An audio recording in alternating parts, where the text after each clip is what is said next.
Hi, everybody. This is Eric with another episode of The Red Lettuce. This is the third episode. Thank you for joining us. With me, as usual, I have the tater to my tot, Paul DuPont, and I got Robert Grillo. I don't have a nickname for him yet. So we got Robert next to me on my right. Thank you for joining us. Absolutely. Pleasure to be here. This is the place to be. This is all it. of the good This is a socialist happening place. vegan talk. Yeah. Yeah, socialist gay vegan talk. So we got some interesting stories, but before, let's do a little check-in. Robert, how you doing? I'm doing great. We've got Christopher. We got a special guest in tonight who That's is very all the way exciting. here from London. Christopher McJetters, and he's in town for a conference at Northwestern University School of Law, or is it School of Law? Yeah, School of Law. Yeah, you're doing you're at the same event, right? A part of a conference, and so he's a keynote speaker, and the conference is, I guess, organized by the Animal Legal Defense Fund and Northwestern School of Law. So he's coming. He's on his way. He'll be here soon. I've never met him in person. I know. I've seen some of his videos, but I'm like I've really talked excited to meet him. Messaged him on Facebook, but I've never actually met him in person. So Yeah. I'm really excited. Yeah, I'm excited too. Wow, this will be fun. Yeah, That'll be I'm good. really We've got a excited. great show for you guys. We've got good stories. Yes. Really good stories today. Yeah. Speaking of, I guess we can go right into our first story, which is really upset. I think obviously all of us that have watched it. Trump had a press conference today about this so-called peace deal of the decade, I think he's calling it, Yeah. which is the exact opposite. It's more of like the apartheid deal of the decade. If Israel isn't already an apartheid state, which it is, but this really solidifies it as a full-fledged apartheid state. Paul, I think you got some more information on this. Yeah. So I thank you first of all for pointing it out today, because I was planning on doing I a watched it completely with different two thing. clenched fists the entire time. Right. It was so infuriating. Yeah, so you watched it and you were like, Paul, did you see this? You have to see this. And I was like, what?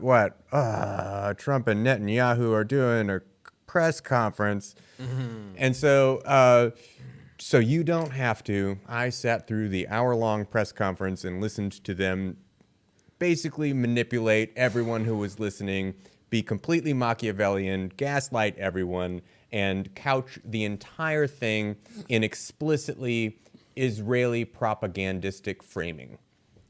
Let's get into it. Mm-hmm. So I wanted to call on a piece. I read several different articles on it as well after watching the press conference, which I also had I was mad at constantly. But I settled on this Common Dreams piece, which aggregated a lot of individuals who were expressing their own outrage on this thing. So what Trump, before we get into the article, what Trump and Netanyahu are proposing, or what they're bringing forward in this press conference, is a peace plan proposal, right? That's what they're calling it, a peace plan with Palestine. And so with no Palestinians there. right. There's like no Palestinians at the table at all. Right. Just Israel. Just Benjamin Netanyahu, who's a war criminal.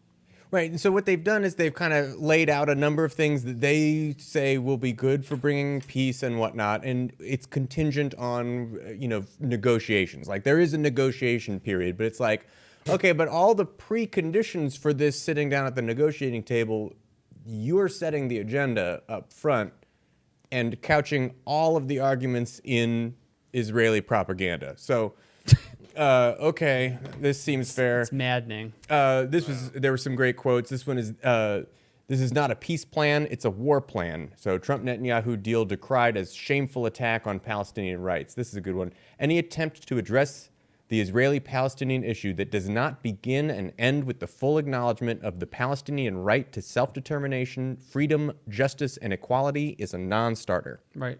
And that's what we have here. So a couple of things. The actual nuts and bolts of the plan, they lay out this new map where they're like, oh, we're gonna make all of the Palestinian territories contiguous so that you can travel in between them. which does address a concern, right? Because at the current state, Palestine is separated into Gaza, West Bank, and even those have All these checkpoints. all these checkpoints and sectioned off areas and Jewish-only Very sections. militarized checkpoints. It's military occupation It's is what we're looking at, right? This Full-fledged. is not a two-state system as it exists today, and their new proposed two-state system continues to be one of those two states under occupation by the other.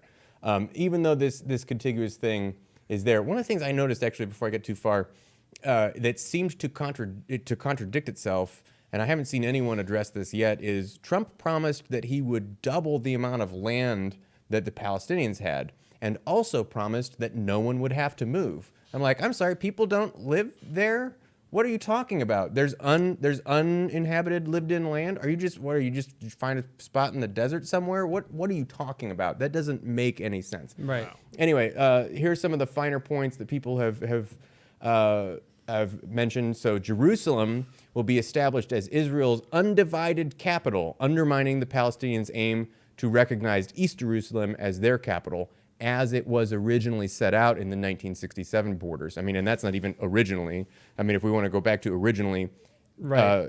Pre-1948. Pre-1948, so right, there was the 1948 war, if we want to call it that, where it was the Palestinians were essentially ousted from where they had been living for several centuries. Nakba. Yeah, and it was. This is okay. They were massacred. Yes, they were massacred. They were massacred. Hundreds of thousands Yes. were massacred by these Zionist forces. Right, and so these Zionist forces, that's a good way of putting it, because it's accurate, they essentially, you say, oh, we need to have this two-state solution, and it's like, well, one of the people has been there for centuries, and the other people group is essentially a descendant of a people group that left that area several centuries ago, right? I mean, we've gone through several different empires, like the Moors have come and gone, and like, what are you talking about?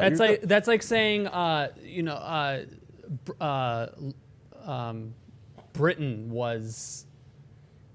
Britain was a part of the Roman Empire. Right. So can Italy now take over? Yeah, exactly. It was like, well, this is part of our historic land. We're going to come whatever. take over your island because at one point we owned it. Like, well, hang on. Now, so this is where we get into like a little bit of the tricky triangulation technique, right? So there are those who will say, oh, well, if you advocate for Palestinian rights, you're an anti-Semite, which first of all is wrong. Wrong, because it should be Palestinians are Semites. right. That's exactly what I was going to say, because it's on its face, it's wrong. I'm sorry. Yeah. How is advocating for a Semitic people group an anti-Semitic thing? But it feeds into this trope of like, okay, so the Jewish people need a home state that they can, call their own in the post-World War II era. How dare you deny the Holocaust? I didn't deny the Holocaust. I'm not denying history. None of that is going on. What I'm saying is, in the present day, the state of Israel is occupying Palestine. Yeah. That's what's actually happening. And let's be clear about that. This has nothing to do with being against people who are of the Jewish faith or ethnically Jewish. To point out as well, Israelis don't even recognize non-ethnically Jewish people as being Jewish. So who's really the racist here? It's an ethno-state. Right, it is an ethno-state. And so back to Jerusalem being undivided, right? So you're just taking that away. But they also promised that the Al-Aqsa Mosque in East Jerusalem, that Muslims would be allowed to travel there. They didn't specify Palestinian Muslims, and so I have some reservations as to whether they will allow Palestinians to travel there or if they'll just allow Muslims who came from the U.S. to go there or something. But who knows? We'll just give them the benefit of the doubt on that one. But at the same time, they're still taking away half of the city where Palestinians consider that their capital, and they don't have any right to go there. So a second point they made is the recognition of the majority of Israeli settlements in occupied Palestine. So basically, we stole your land, finders keepers. That's the policy that they're going with. This is peacemaking, right? Right. So the recognition of the Jordan Valley, which makes up a third of the occupied West Bank, as part of Israel. So they're talking about huge part of having a western border, like, Israel really wants a western border so they can protect themselves. And it's like, come on, guys. You're stealing more land here, right? You're going to moving people around, taking what you want. And the fourth point that they mention here is it's the refusal by Israel to grant Palestinians the right to return to their homes that were lost during the Six-Day War and in other conflicts. Which is everything. Right. So talk about like what the area that was formerly called Hajj, I forget, it's called Sodat now, I believe, is one of these areas where people have had to move into Gaza, and now you have Israelis who sit up there and drink beer as they watch the Israeli military drop bombs on Palestine And as just a pastime. Sniper them down. Right. Or whatever. Yeah, they shoot them down. All of this sniper fire and all of these are humanitarian And gas crisis. These are war crimes. So you're talking about a lot of what you're talking about is the gassing and the sniper fire was taking place predominantly in 2018. The march for the Great March of Return. So these are unarmed Palestinians that are approaching the border peacefully in protest and saying, we are an occupied people group and this is a problem. And Israeli soldiers are just gunning them down willy-nilly. Not even willy-nilly. They're targeting them. Specifically, they even said it. The IDF made a tweet while this was going on. They said that we know where every bullet landed. Right. They said that. And they took it down. Right, and so they've killed the elderly, they've killed children, they've killed the disabled, they have killed journalists, they have killed medics. These are protected people groups under the Hague, under the UN. Those are war crimes, and Israel does not acknowledge that at all. So this is the Israeli propaganda: is that Israel is doing this entirely in self-defense. We're defending ourselves from those terrorists that are trying to be an affront on our sovereign land, our sovereign Jewish state. And it's like, right, but the one that you took from them, that you're imprisoning them in. And you're calling them terrorists because you decided that Hamas, the political party that is in power in Palestine, is a terrorist organization. Yeah. And so you've decided that because they've elected that party, which they backed in the 80s. Right. But because that is the party that's in power. Backed in the 80s. Right. That now everyone in Palestine is a terrorist. Man, woman, child, disabled, journalist, everyone. Right. You're all terrorists. All Palestinians are now are part of Hamas automatically, even though there's multiple parties in Palestine, in Gaza, in the West Bank. There are multiple parties. There's a communist party, for fuck's sake. Right. It's so infuriating.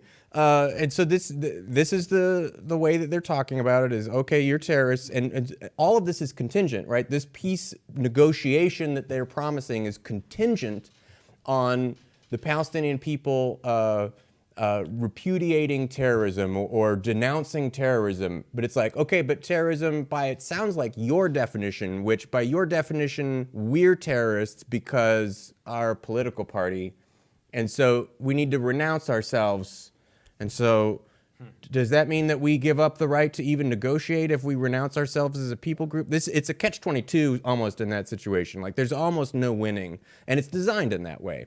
And so one of the things, the reason they call Hamas a terror group, and I think it lands with folks in the United States when you hear it point blank, but when you take a step back and think about it, the reality of what's going on the ground, it makes more sense. So their rationale is, as a political party, Hamas is amenable to using force to defend itself. And it's like, how dare they? They're talking about raising arms. How dare they? And we're like, you mean they're talking about raising arms in response to having mortar fire and being gas occupied. attacks and being occupied and not being allowed to leave their country and living under military dictatorship from another country?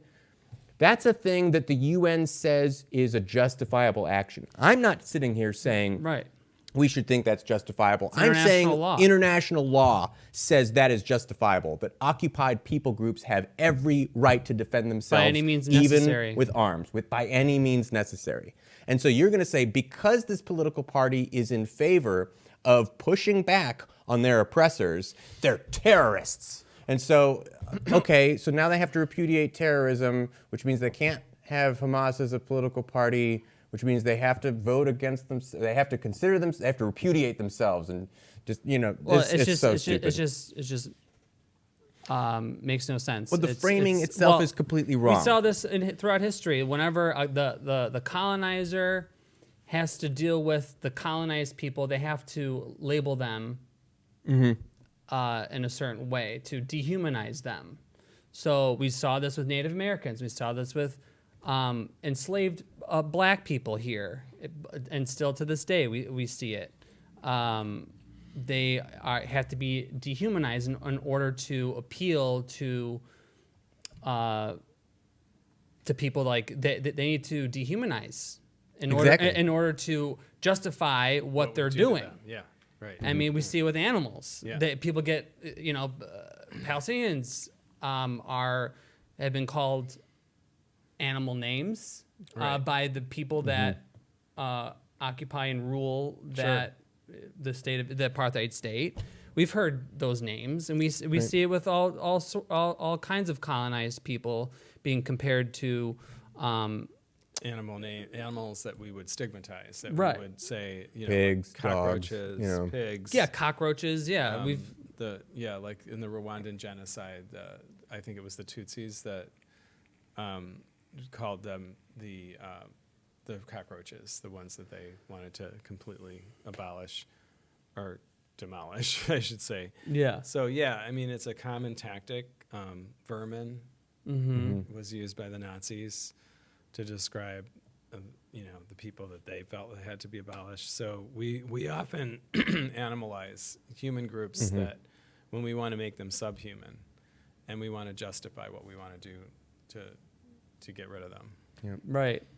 Yeah, and Which says a lot about what we think about other species, because we see that as an insult. So that says a lot about what we think about non-humans as a society. Yeah. Right.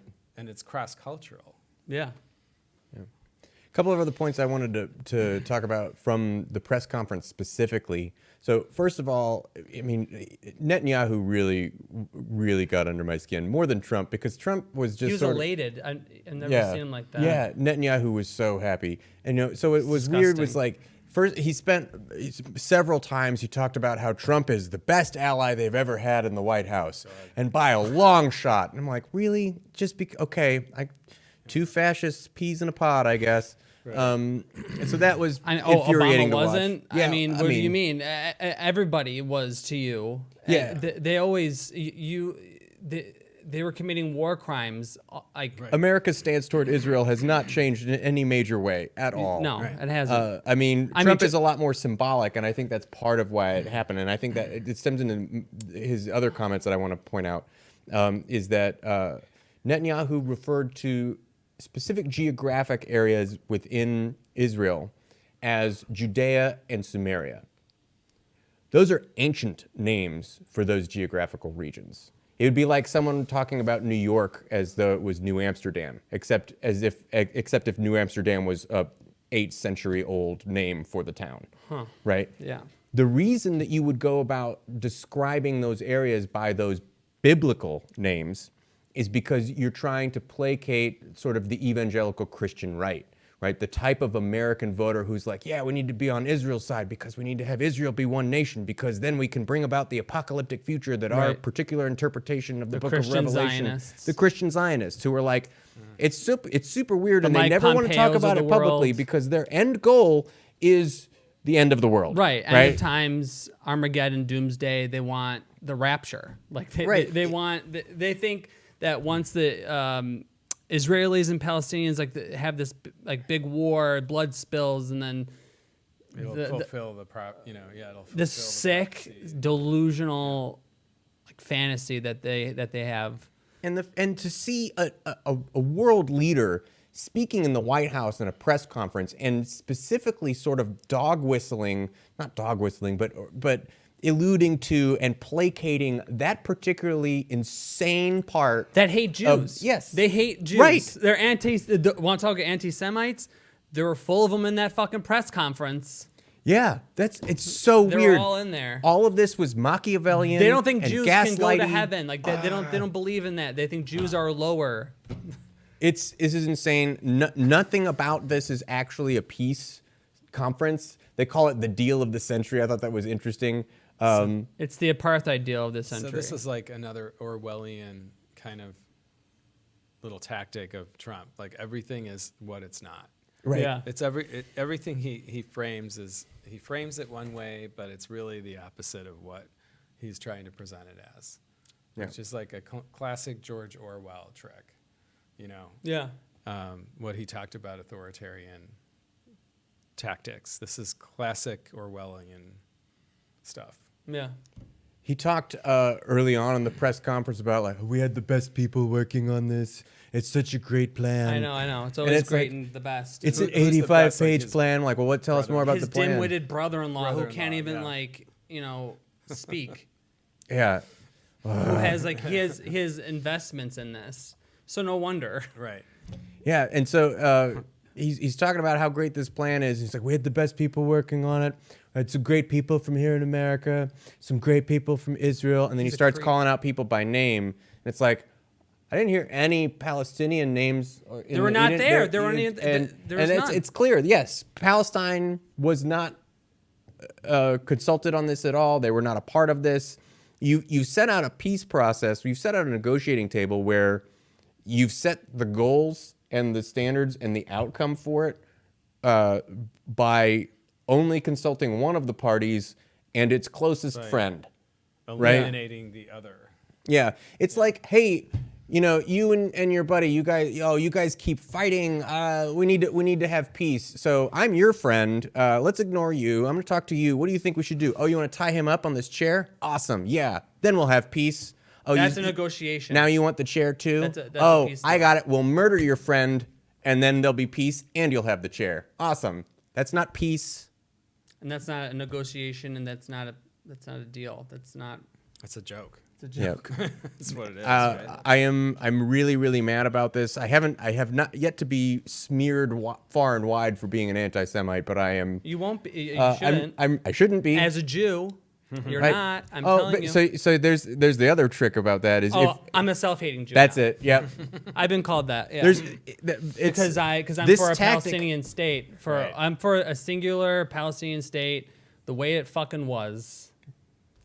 Well, and what that's I'm the for. thing is, if you advocate for this at all, it doesn't matter if you're Jewish, if you're not Jewish, if you're talking about the people group, if you're talking about what's actually happening on the ground in reality. It's None of just that matters. You just need to know the history, and you need to know like human rights. If you are Like, need to against the know- neo-fascist ethnic fascists of Israel in today's politics, you are smeared as an anti-Semite. Right. And that is in and of itself extremely Machiavellian. There is no way to criticize the actions of the nation state of Israel without being smeared as an You always have anti-Semite. to capitulate somehow, even if you do bring up like Palestinian issues, or like if you like sympathize with the Palestinians in any way, shape, or form. You always have to say, "Well, I'm very pro-Israel." You have to say something. You have to say a pro-Israel thing, in order to justify what you said about Palestinians suffering and under the apartheid state of Israel, which the U.S. supports. Without U.S. Funding, Israel will not exist. The United States pumps in, I forget what the figure is now, but Billions. last I checked, right. but- 38 billion. Yeah, but I think. think on Or a is it daily more? basis, it ends up being like 11 or Oh. 12 million dollars a day Yeah. worth of weapons. Now, here's the interesting thing about that is the deal that we have with. I'm on the wrong camera. I'm sorry. It's okay. The interesting thing we have about that is that 11 or 12 million dollars of aid that the United States gives Israel per day is earmarked specifically for military expenditures. It's here is money, Israel. You may do anything with it you want as long as you're buying weapons from us. That's the only thing they're allowed to do with that money. And so we are pumping military support into the state that is oppressing the other and shaming people for supporting the terrorists who are actually the oppressed people group, who are the people who are in the apartheid state in open air prisons, who are under occupation, who are under military occupation. They're the terrorists somehow. And that's the entire framing It's the of this colonial mindset. peace Yeah. talk, this peace proposal. Yeah. It's Such a it's pathological way of thinking. It's white pathology. It's the people that you are oppressing. They're the bad guys. They're the ones that are terrorists, but not you. The ones that are literally starving women and children to death. Their water, 97% of it is not drinkable. It's going to be uninhabitable. supposed to be this year, and I think it is uninhabitable right now. Well, a lot You of the can't water live is there. undrinkable because Israel literally destroyed their Their- desalination Yeah. plants. And also because they're under military occupation, all materials that go in and out of Palestine have to be approved by By Israel. Israel. And Israel is the country that approves all building permits. They have literally torn down can't have buildings in jobs. Palestine because they were built without the approval of Israel. Can you imagine if Canada came into America and was like, "You can't build this library here. We didn't say it was okay." We didn't. Yeah. Medicines. They can't go to get treatment anywhere. They have to go through all these checkpoints if they, have a very like. If they have like a medical emergency, like people die I'm from furious preventable. about this. I know. Everyone should be furious about this. I know. I'm very upset about it. I couldn't stand watching it. But. You'll still have people who, We had to. in my opinion, low information folks will come out of the woodwork and be like, "But you have to support Israel. You have to. There are terrorists or something over there in Gaza." Well, that's just this is Learn your really history, do stupid. your research. All of that is wrong. Yes. Yeah, so this is an extremely important topic. It's one that we should all be keeping an eye on. We should be holding our government to account because Israel having its most favored nation status is resulting in the U.S. empire contributing to what could effectively turn into a full-on genocide, but as it stands right now is already an apartheid state, and this is a fraudulent peace deal that they're talking about. Right, and we have to get rid of this idea that Israel was created in the image of Jewish people, or it's part of the Jewish. It has nothing to do with the Jewish religion. It is, in fact, the Jewish religion specifically states there should be no Jewish state, and that's pretty clear in the Jewish religion. Israel is a Zionist creation, not a Jewish one. Has nothing. Zionism and Judaism are not the same thing. Right. Zionism is a ethno-colonial project, Yeah. and that's what Israel is. And you can't have a democracy and call and be a Jewish state. A Jewish state is basically saying that only this is a state for Jewish people and nobody else. That's not a democracy. That's called a theocracy, and that's exactly what Israel is. It's a militarized theocratic ethno-state, and that's how we have to start looking at this. And we need to defend and fight for Palestinian human rights and the self-determination and the right of return in a Palestinian state. So. Yeah. You know how many Israeli soldiers were killed during the March for the Right of Return? 0. A whole zero. A whole big 0. Yeah, they're so threatened over there by all them terrorists over in Palestine. Yeah. Stupid. Speaking of stupid, this whole Joe Rogan, Bernie Sanders thing is really, really oh stupid. boy. Oh boy.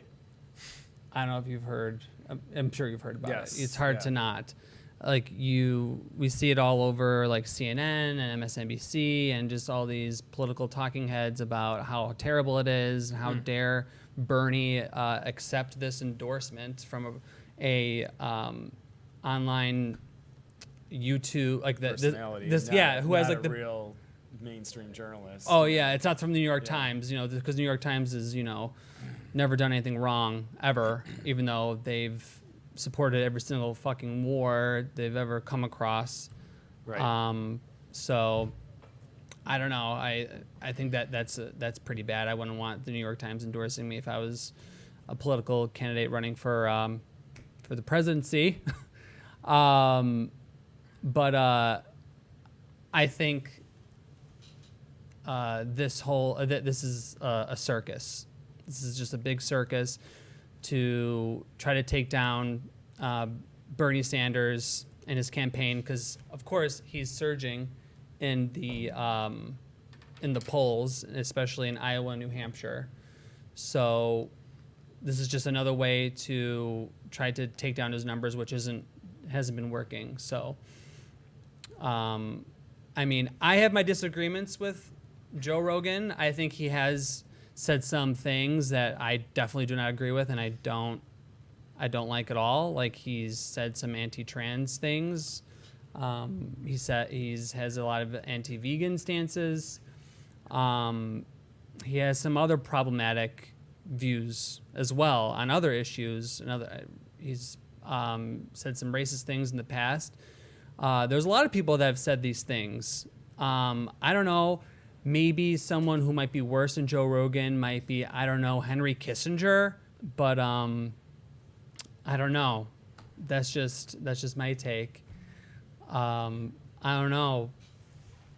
Paul, Robert, what did you guys think of all this circus? Well, Robert, you sent me this really excellent article. Why is Joe Rogan so popular?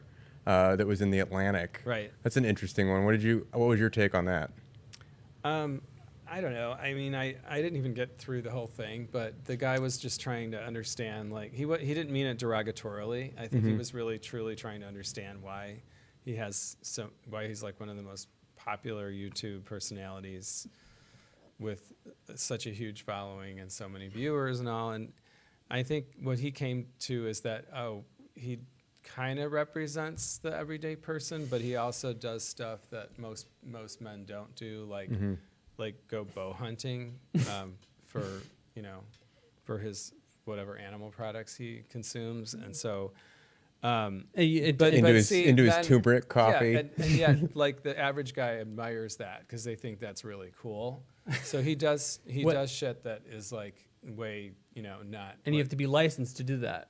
Right. But which is expensive. And he also kind of plays into this whole paleo kind of lifestyle that guys think is really cool, like the average guy. Well, and then there's, he's probably playing into the whole Mark Zuckerberg thing too, who thought that, at a certain point he was only going to eat meat from animals that he hunted. Oh, that makes it more ethical. And that just changes everything. It changes everything. Like, which is ridiculous. So, and that didn't last. But this is what Joe Rogan's playing into as well. I think this kind of fake paleo pseudo culture or whatever that is just so popular. It shouldn't be an issue that he unofficially endorsed Bernie Sanders, because I think he does appeal to a large section of the population that aren't really informed and don't really engage in politics. And if they do, they kind of lean to the right a little bit on certain issues. And I think him saying this to his viewers, saying that he's voting for Bernie, might get some of his people that watch his show, the millions of people, the 3 million or whatever amount of people that subscribe to his channel, vote for Bernie Sanders, who might instead maybe vote for Trump. I don't know. Yeah, well, I think so. We identify there's certainly some things that he has said in the past that sort of we do not support at all, and we like the hunting stuff, his comments about trans women. Definitely.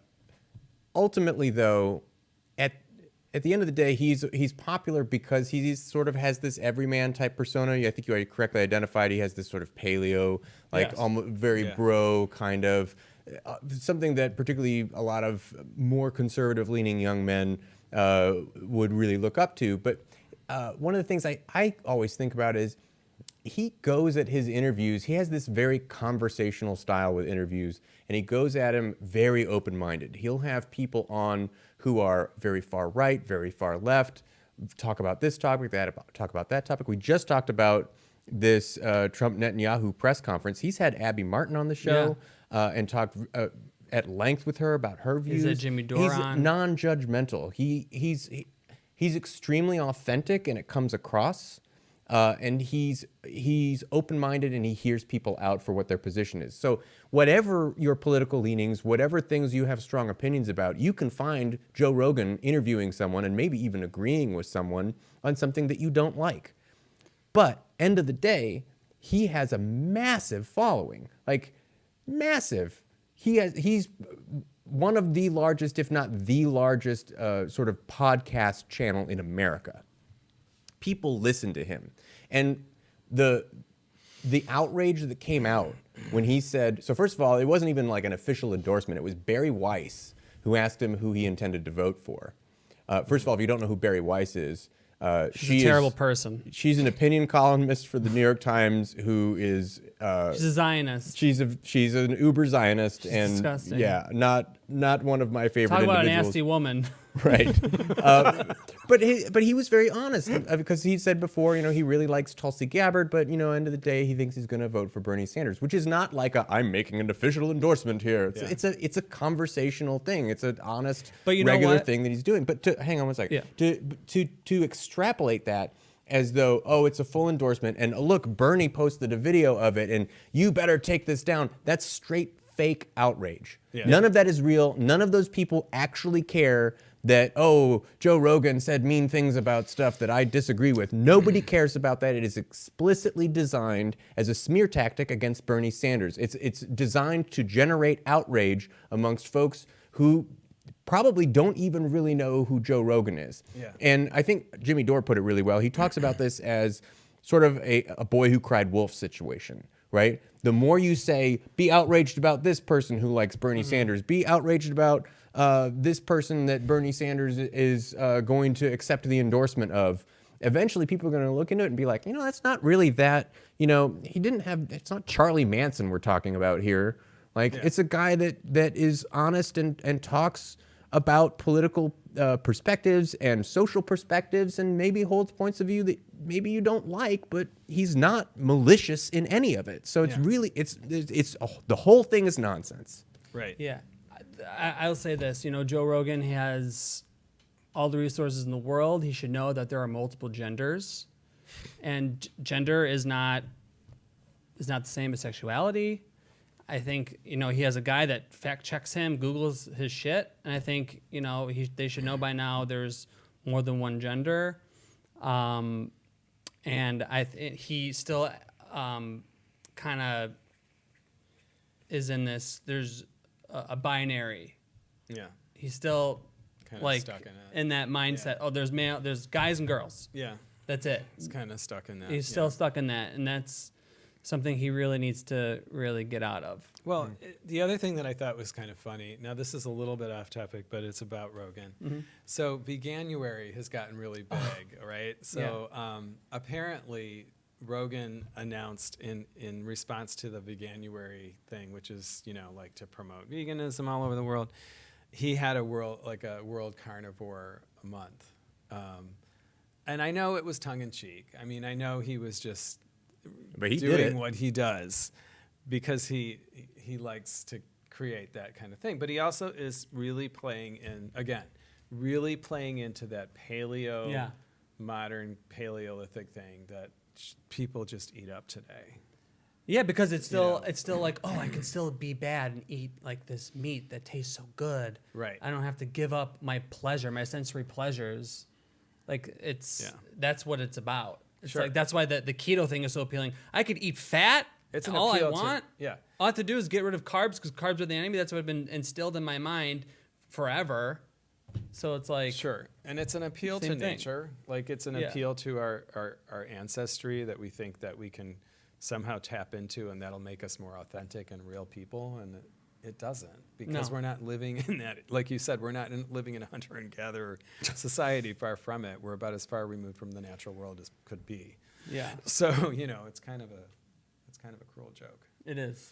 But anyway, I think, I agree that, with what Eric said, in terms of him having all different kinds of guests and asking lots of questions and appearing to be pretty much listening and absorbing of what people are saying most of the time without trying to stop them or prevent them from finishing a point and trying to contradict. He listens. You know what I mean? He does. Yeah, he listens. So I'll give him, I'd love to be on his show. Yeah, Honestly, you know what? I'd love to be on it. I think if you present enough evidence to him, I think he's like, oh yeah, that makes sense. I'll change my position. He's movable. He's not Yeah. staunch in all these positions. And Yeah. I think there's room for him to move on these positions because Yeah. I think once he's presented with evidence, he's Well, so this is an interesting likely to do point. that. Like you mentioned, like you'd love to be on his show.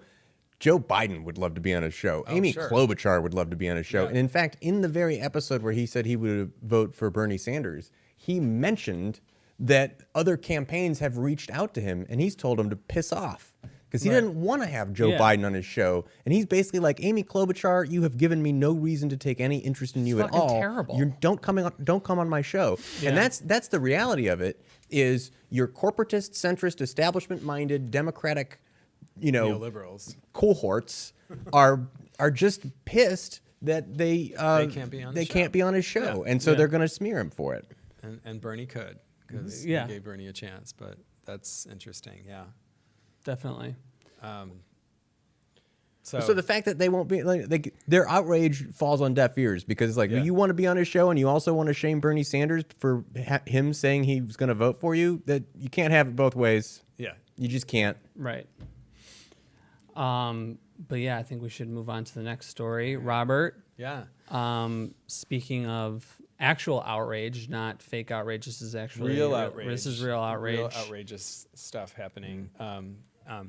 I just wanted to bring up tonight that it's kind of been a big month for the ag-gag laws, and it's been kind of a defeat, like a stunning defeat for the ag-gag laws in some of the most conservative pro-ag states, like Kansas and Iowa. And this is right on the heels of, what's happening with the campaigning for the presidential election. So it's quite a key time. So it kind of started out on January 10th. There was an article that came out that said that the courts in Iowa struck down Iowa's ag-gag law. This is pretty huge because, on what basis, I'm not sure, but the main counter to this is constitutional rights. And that's one of the things I love about this issue is it's not just, it's not simply about a cause or a particular kind of activist group. It's about protecting whistleblowers as a general matter and why that should matter to so many different viewpoints in politics. So this came out on the 10th, and then on the 24th, we learn that Kansas strikes down its ag-gag laws, which made undercover investigations illegal in slaughterhouses and farms. So then Kansas follows suit just about a week and a half later. Then on the same day that this comes out, the Des Moines Register comes out with a story that says, animal rights group claims animal neglect at farm of Iowa senator who backed ag-gag law. So Of this course. is on the same day that the ag-gag laws in Kansas get struck down. And okay, I love the name of the Republican senator, Senator Ken Rosenboom. And he's just, him and his brother own this pig farm, like with 2,000 pigs. And 10,000? 2,000, 2,000? I think. Oh, okay. I think it says 2,000. Yeah, it is 2,000. Sorry. And so DxE, Direct Action Everywhere, staged this quite beautifully. They and even Rosenboom says this was nothing. He was the target of what he calls a professional hit job from Direct Action Everywhere, which I guess you could say is a compliment because when they do kept these it kinds professional. of open rescue type, interventions or whatever you want to call them, these actions, they are incredibly well organized. They know what they're doing. Yeah, I've seen them organize these things and carry them out, and it's pretty amazing. But he's just the victim. And so this is so typical of the reaction from animal abusers or any other kind of oppressors. Right. The idea is, oh, I'm the victim, actually. It's not those that I abuse. I'm actually the victim of these whistleblowers that actually trespassed. Exposed my crimes. I mean, they didn't break in. They actually just walked through an open door and they took video and they rescued a few animals or something and they saw horrific stuff. which every time someone does go do this and goes into a farm, they always find the same shit. They always find terrible conditions and misery and suffering. And so they found it, and they targeted a Republican senator from Iowa. I just think that's just beautiful. Yeah. It's a beautiful Especially thing. one that was fighting for ag-gag laws, of course. It's a little Right. Poetic justice. Yeah. Yeah, right. And they're just up in arms about it. And they say that he says at one point that he admits to some wrongdoing. Let's see what he says. Contends that activists Rosenboom, you got to love that name. Rosen kaboom. He says that yeah, there's certain things they're really not very proud of in terms of like the caretakers at the farms. They call them caretakers. Oh, right. Gotta give 'em that Yeah, nice name. right. So, but he said that they're ashamed of it, but that they're going to go after charges of trespass against the the activists. Yeah. So, regardless, the whole strategy is distract Typically, away from what my wrongdoing and distract attention away from that and put it on somebody that's a whistleblower, somebody trying to expose an injustice, which is just classic. This is classic. It just shows you that the United States is an authoritarian corporate state, and these animal rights activists are considered domestic terrorists. Right. That just tells you don't live in a democracy. Nothing. It's the furthest thing from a democracy. We live in a corporate dictatorship. Well, and even before these ag-gag laws, you had the Animal Enterprise Terrorism Act, so they could be vulnerable to that law, and you could get charged with years in prison, and being a terrorist just under that law. You don't even need ag-gag laws if you wanted to criminalize an activist that was trying to protect animals, that did anything.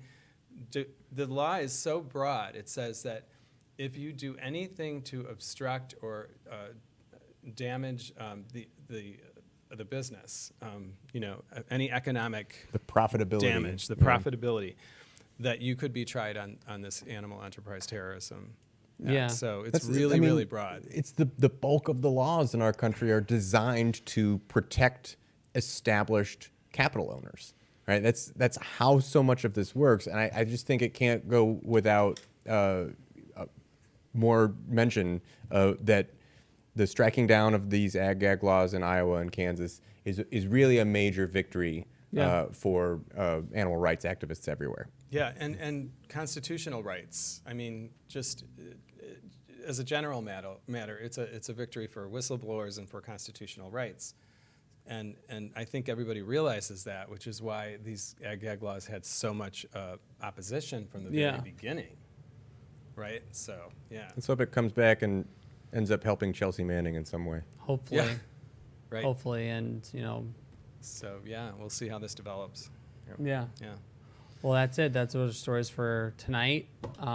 Thank you for joining us, and we'll be back with a interview with Christopher, and it'll be really exciting. So, It's gonna be good. it's gonna be good. Yeah. Thanks, guys. All right. Peace. Thank you. Bye.